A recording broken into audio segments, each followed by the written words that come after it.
on my recording session from 4/12/2017, which was a Wednesday. SPY S&P 500 ETF still in long-term uptrend, upward sloping 50 period, 200 period moving averages.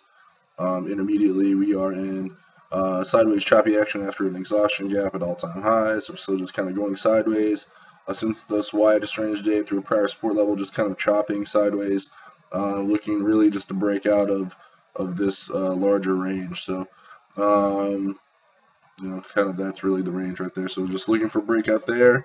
Low volatility market. So, it's not as many good setups right now, but there were definitely a couple good trades from yesterday. Top two pre-market movers, INBIX.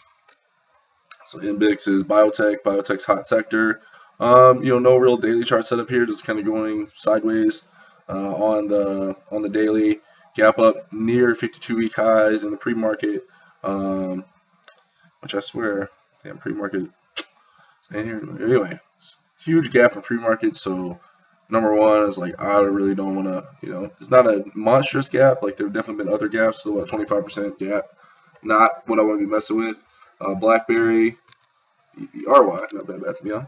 So big picture in BlackBerry. So tech, coming off a long-term. Oh shit. Coming off a long-term sideways base. So, this could be a potential breakaway gap. There's really no, got a little volume in the background. There's really no resistance above here, but on this gap day, I didn't really want to be trading it. Actually, there was a pre-market uptrend that kind of failed, like right on the open. I don't know if you can see the pre-market, but man, what's going on with this pre-market? Maybe it'll show it. There we go. So I said, if we can get above this pre-market, we had a blast in pre-market, kind of like this obvious level here. If we held above it and then made, new highs above the pre-market highs, definitely would have considered a long. But this being a gap, had to be on guard. So, not really a good trade in there. Just kind of back in this pre-market range. So, don't really want to be trading gaps, but definitely this is on my watch list now since we're coming off this year of sideways. Not really a tight base, but instead, just going sideways for a year. So, scrolling back on the year, you can kind of see a prior resistance level up here. So, anyway, BlackBerry doesn't move a whole lot. There are definitely better stocks to have been traded today. And I'll get to that. So, my only stock I traded today was AOI. What was the daily setup here? Sadly, did not have one. Just judge this off the intraday price. I just, weakness in the background. Its price has been going down, right? And we kind of came off a few sideways days, broke down on some increasing volume. So, if we got a Covel trade, sorry, I'm going for process. AOI Tech sector, long-term uptrend. Recently had an exhaustion, had a gap on the highest volume, clean swing back to the midline, but then tested all-time highs and then an impulse move back through the midline. So we're just kind of looking for after the sideways for a move just kind of to the other end of Keltner, which is not too far away. Also maybe just to this bottom, maybe this support area or this prior support area here. So what I saw was just a Covel setup. So we open flat, test up, lower high into the intraday opening range low. So I was really looking for a support becomes resistance test there. I think I ended up getting short 41.18. So actually not even there. I am in the wrong day. Yeah, wrong day. So it's actually same intraday pattern, right? So open down, test up, lower highs into the opening range low. So we kind of have this lower highs into the intraday level. So really this is the spot I wanted to enter, like right in here. Definitely got emotional on this trade, just not following the plan. I had my stop set right up here.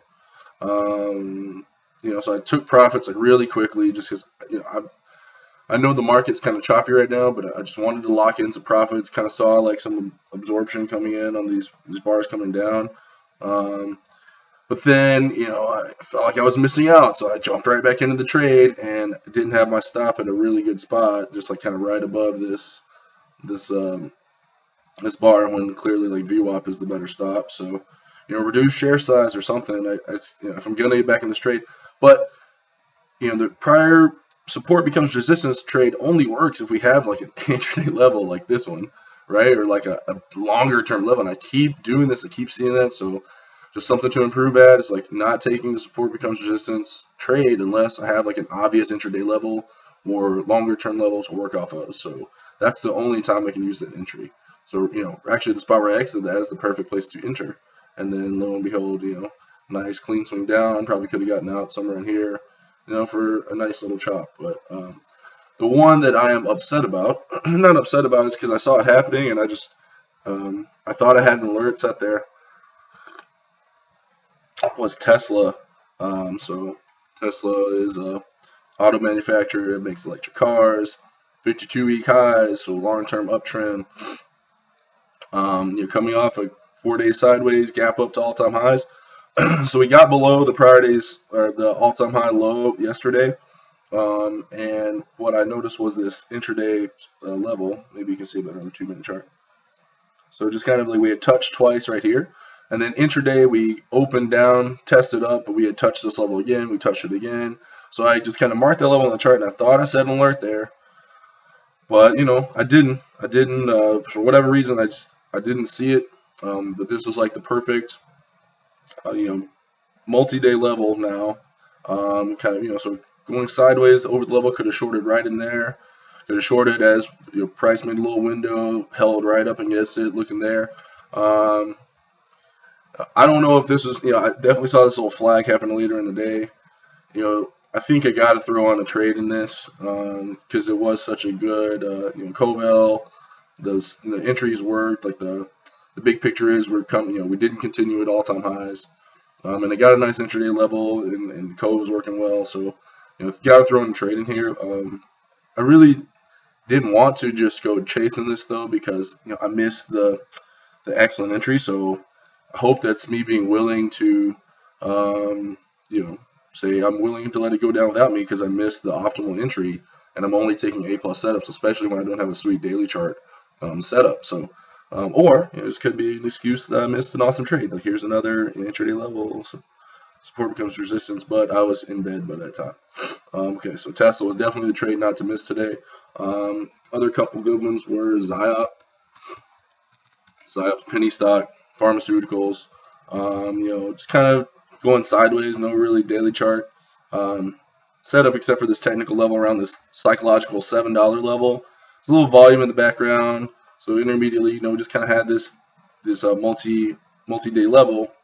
So once, twice, 3 times, and it's a psychological $7 level. So with a little volume in the background, you could have been thinking if we broke above that level, a volume came in, maybe this is a good trade. So open lower, oh my God, we test up, second rank gets the cheese, maybe, but at least once we start breaking above this again, the intraday high, prior resistance becomes support. There's your entry right there, bing, bing, boom. I didn't have this. This is just a after the fact trade. This is an excellent trade for the day. So that was the setup, sideways, trigger, this prior high, entry, prior resistance becomes support. Pulse, no, nothing really major, just this parabolic uptrend. So another healthcare sector, volume, going sideways. Volume came in this parabolic uptrend recently.